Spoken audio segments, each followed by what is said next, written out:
உலகெலாம் உணர்ந்து போதற்கரியவன் நிலவுலாவிய நீர்மலிவேணியன் அழகில் ஜோதியன் அம்பலத்தாடுவான் அழகில் ஜோதியன் அம்பலத்தாடுவான் மலர் சிலம்படி வாழ்த்தி வணங்குவோம்.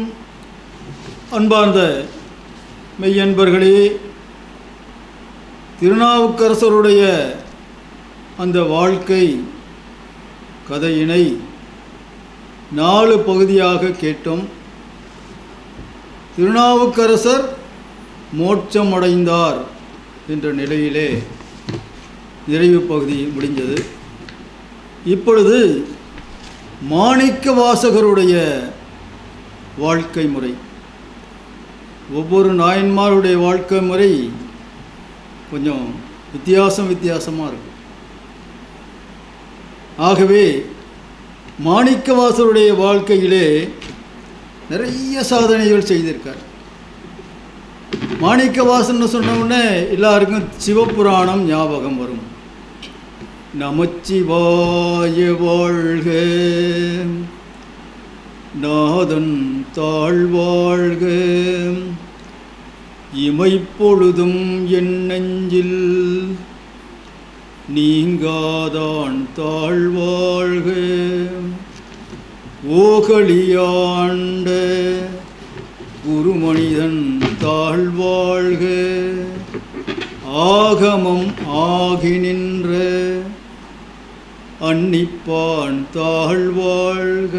இப்படி அவர் இயற்றிய இந்த சிவபுராணம் ஞாபகம் வரும். நிறைய விஷயங்கள் செஞ்சிருக்கார், நம்ம கதையில் பார்க்க போகிறோம். ஆகையினாலே மிக சிறப்பானதொரு மாணிக்கவாசுடைய வாசகம். சிவபெருமான் 4 அவர் அருளியிருக்கின்றார், ஆட்கொண்டிருக்கின்றார். ஞான சம்பந்த பெருமானை பாலை வைத்து ஆட்கொண்டார். குழந்தை அழுதது, உமாதேவியார் சிவபெருமான் இறங்கி வந்தாங்க, திருமலைப்பாலை பொற்கிண்ணத்திலே கொடுத்தார்கள், ஆட்கொண்டார். இது ஞானசம்பந்த பெருமானுக்கு. நாவுக்கரசரை சூளை நோய் வைத்து ஆட்கொண்டார்.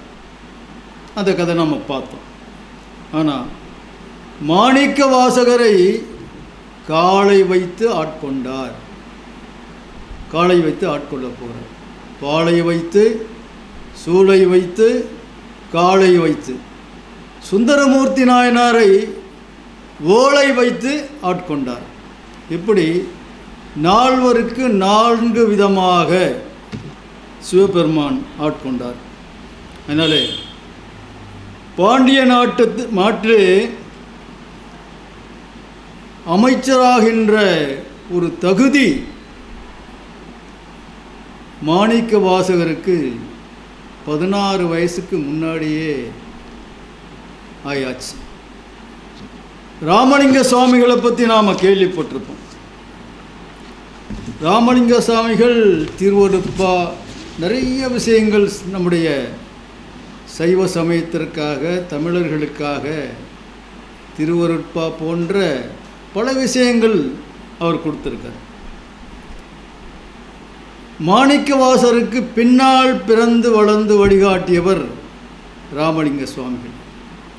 எத்தனையோ புலவர்கள் இருக்காங்க, எத்தனையோ நாயன்மார்கள் இருக்காங்க. ஆனால் ராமலிங்க சுவாமிகளை மாணிக்க வாசகர் கவர்ந்தார். எப்படி கவர்ந்தார்? அவருடைய இந்த பாடல்கள்லாம் பார்த்துட்டு கவர்ந்தார். அவர் எப்படி பாடுறாருன்னா, ராமலிங்க சுவாமிகள் மாணிக்க வாசகர் பற்றி,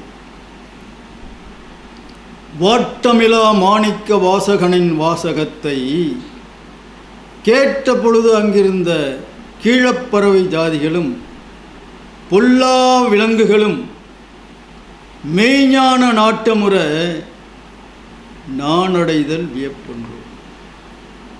வாட்டமில்லாத ஒரு வரி கூட தொய்வு இருக்காதான் மாணிக்கவாசருடைய அந்த வாசகத்தில், திருவாசகத்தில். வாட்டமிலா மாணிக்க வாசகனின் வாசகத்தை கேட்ட பொழுது அங்கிருந்த கீழப்பறவை ஜாதிகளும், அந்த பறவை ஜாதிகள் கூட அந்த வாசகத்தை கேட்குறோம். வேட்டமுறும் பொல்லா விலங்குகளும், விலங்குகள்லாம் அந்த வாசகத்தை கேட்குறோம். வாட்டமிலா மாணிக்க வாசகன் வாசகத்தை கேட்ட பொழுது அங்கிருந்த கீழப்பறவை ஜாதிகளும் வேட்டமுறும் பொல்லா விலங்குகளும் மெய்ஞான நாட்டமுற, அவங்களுக்கெல்லாம் மெய்ஞானமே கிடைக்கிது. முன்னாடி சொல்லும் நான் அடைதல் வியப்பன்றோ, அந்த வாசகத்தை நான் பெருமையாக பேசுகிறதுல இன்னும் பெருசாக வியப்பு ஒன்றும் இல்லை, அப்படி அவர் பாடுறார். அது மட்டும் இல்லாமல் இன்னும் நிறைய பாடியிருக்காரு. இன்னொரு பாடலை சொல்கிறேன். வான் கலந்த மாணிக்க வாசகனின் வாசகத்தை நான் கலந்து பாடுங்கால் நற்கரும்பஞ்சாற்றினிலே தேன் கலந்து பால் கலந்து செழுங்கனி தீன் சுவை கலந்து ஊன் கலந்து உயிர் கலந்து உபட்டாமல் இனிப்பதுவே, அப்படி பாடுறார். வான் கலந்த மாணிக்க வாசகனின் வாசகத்தை, அதாவது மாணிக்க வாசகரை பற்றி விண்ணளவுக்கு தெரியும், உலகத்துக்கே தெரியும். அப்படிப்பட்ட வான் கலந்த மாணிக்க வாசகன் வாசகத்தை நான் கலந்து பாடுங்கள். நான் அதை கவனித்து பாடுறப்போ எனக்கு என்ன தோணுதுன்னா, கரும்பஞ்சாற்றுன்னு சொல்லலை அவர், நற்கரும்பஞ்சாற்றினிலே, கரும்பு சாரில் தேன் கலந்து பால் கலந்து செழுங்கனி தீஞ்சுவை பழங்கணந்து, அதாவது கரும்பு சாரில் தேனும் கலக்குது பாலும் கலக்குது, பலவிதமான பழங்கள்லாம் அந்த சாறு கலந்து வான் கலந்த மாணிக்க வாசகன் வாசகத்தை நான் கலந்து பாடுங்கள் நற்கரும்பன் சாற்றினிலே தேன் கலந்து பால் கலந்து செழுங்கனி தீன் சுவை கலந்து ஊன் கலந்து உயிர் கலந்து ஓட்டாமல் இணைப்பதுவே. அப்படிப்பட்ட துடிப்புள்ள வாசகங்கள், தன்மையுள்ள வாசகங்கள், தொன்மையுள்ள வாசகங்கள், பக்தி சார்ந்த வாசகங்கள், சைவ நெறியை சார்ந்த வாசகங்கள், இப்படியெல்லாம் ராமலிங்க சுவாமிகளை பற்றி, ராமலிங்க சுவாமிகள் மாணிக்க வாசகரை பற்றி அப்படியெல்லாம் பாடுறாங்க. அப்படி ஒரு சிறப்பான ஒரு வரலாறு மாணிக்க வாசகருடைய வரலாறு. பாண்டிய நாட்டில் அமைச்சர் ஆகிறதுக்கு 15 வயசுக்கு முன்னாடி அவருக்கு அந்த தகுதி படிப்படியாக வருது. எப்படி வருதுன்னா, பாண்டிய நாடுன்னு சொன்னாலே முத்தமிழ் வளர்த்த நாடுன்னு சொல்லுவாங்க பாண்டிய நாடு. அந்த பாண்டிய நாட்டில் திருவாதவூரார் என்று அழைக்கப்படும் ஊரிலே ஆதி சைவ மரபிலே தோன்றியவர் திருவாதவூர் என்றும் கூட அவருக்கு சொல்லுவாங்க மாணிக்க வாசகரை. அந்த மாணிக்க வாசகர் சிறப்பான வகையிலே சிறந்த ஒரு சைவ நெறியை சார்ந்த ஒரு குடும்பத்திலே தோன்றினார். தந்தை பெயர் சம்பாத ஆச்சரியார், தாயார் பெயர் சிவஞானபதி. அவங்களுக்கு பிறந்த ஒரு சிறப்பான ஒரு புள்ள. மாணிக்க வாசகர் 16 வயசுக்குள்ளே எல்லா கலையும் கற்று தேர்ச்சி அடைகிறார். அதாவது இயற்கையாகவே சிலருக்கு சில விஷயங்களும், ஒரு மன்னன்னு சொன்னால் வில் வித்தை, வேல் வித்தை, குதிரை சவாரி, அம்பு இடுதல், அதே போன்று யாராவது அந்த அம்பு இட்டால் அதை தடுக்கின்ற முறை இந்த கராத்தே பாடத்தில் வரும். அடிக்கவும் அடிப்பாங்க, தடுக்கவும் தடுப்பாங்க. சிலம்பாட்டத்தில் வரும், அடிக்கவும் கற்றுக் கொடுப்பாங்க, தடுக்கவும் கற்றுக் கொடுப்பாங்க. அப்படிப்பட்ட கலைகள்லாம் தேர்ந்து வில்வித்தை போன்ற எல்லா கலையும் பெற்றார். பெற்றவுடனே அவருடைய சிறப்பை கண்டு தம் அமைச்சராக ஆக்கி கொண்டார் பாண்டிய மன்னன். அது மட்டுமில்லாமல் பதி பசு மாணிக்கவாசகர் அமைச்சராக இருக்கின்றார். அமைச்சராக இருந்தாலும் கூட அந்த அரசவையிலே எந்த விதமான பணிகளும் தொய்வின்றி செய்கிறார். அமைச்சர் மட்டுமல்ல, தளபதியாக கூட அவரை ஆக்கலாம். அந்த அளவுக்கு வில்வித்தையிலே தேர்ச்சி பெற்றவர், பல வித்தையிலே தேர்ச்சி பெற்றவர். இருந்தாலும் அந்த மெய்ஞானம் என்று சொல்கிறார்களே, அந்த மெய்ஞானத்தின் அடிப்படையிலே நூல்களை எல்லாம் ஏற்றுறார். இவரே ஏற்றுறார். பதி பசு பாசம் என்கின்ற நூலை தமிழில் முப்பெரும் பொருளை பற்றி சைவ சமய நூலாக ஏற்றுகிறார். இதையெல்லாம் கேள்விப்பட்ட பாண்டிய மன்னன் இவருக்கு அமைச்சராக பொறுப்பு கொடுக்கிறார். அமைச்சராக பொறுப்பு கொடுத்தது மட்டுமல்ல, நம்முடைய மாணிக்கவாசகர் இந்த சமயங்கள் நூல்களை கற்று ஆராய்ச்சி செய்தார். ஆராய்ச்சி செய்து தெளிவு பெற்றார். அது மட்டுமல்ல, திருவருள் அவருடைய உள்ளத்திலே பதிந்து இருந்தது.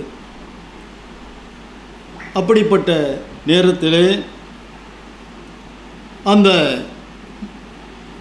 அமைச்சர் என்று சொன்னால் பல்வேறு விஷயங்களையும் கவனிக்க வேண்டும். அந்த வகையிலே அவர் கவனிச்சுக்கிட்டு இருக்க ஒரு காலகட்டத்திலே ஒரு நாள் தூதுவர்கள் சிலர் பாண்டிய மன்னன்ட்ட வர்றாங்க. கீழக்கரை பகுதியிலே, கடல் பகுதியிலே வணிகர்கள் குதிரையெல்லாம் விற்க வந்திருக்காங்க அப்படின்னு சொல்கிறார். சொன்னவுடனே சில பேரை அனுப்புகிறாங்க. மன்னர் பார்த்து யாரெல்லாம் குதிரை பற்றி நல்லா தெரியுமோ அவரெல்லாம் அனுப்புகிறாங்க. போகிறாங்க, பார்க்குறாங்க, வந்து விஷயத்தை சொல்கிறாங்க. அந்த குதிரை இந்த விலை, இந்த குதிரை அந்த விலை, அது அதிகமாக இருக்குது, இப்படி தான் சொல்கிறாங்களே தவிர யாரும் முடிவாக தீர்மானமாக சொல்லலை, வாங்கலை. உடனே பார்த்தார் பாண்டிய மன்னன், மாணிக்கவாசகரை அனுப்பலாம்னு நினைச்சார். அவர் குதிரை வாங்க செல்றார். குதிரை வாங்க செல்லுகின்ற காலத்திலே, அந்த நேரத்திலே இறைவருடைய அந்த சிறப்பானதொரு இந்த காளை வைத்து ஆட்கொண்டார்னு சொல்கிறாங்களே, அப்படிப்பட்ட காளை வைத்து ஆட்கொள்கிற ஒரு நிலை வருகின்றது. இதை பற்றி அடுத்த பகுதியிலே பார்ப்போம். நமச்சிவாய வாழ்க, நாதன் தாழ்வாழ்க, இமைப்பொழுதும் எண்ணெஞ்சில் நீங்காதான் தாழ்வாழ்க, கோகலியாண்ட குருமனிதன் தாழ்வாழ்க, ஆகமம் ஆகி நின்ற அன்னிப்பான் தாழ்வாழ்க, ஏகன் அநேகன் இறைவனடி வாழ்க, ஈசனடி போற்றி, எந்தையடி போற்றி, தேசனடி போற்றி, சிவன் சேவடி போற்றி. திருச்சிற்றம்பலம். திருச்சிற்றம்பலம். அடுத்த பகுதியிலே நாம் இதனை தொடர பார்ப்போம். திருச்சிற்றம்பலம். திருச்சிற்றம்பலம்.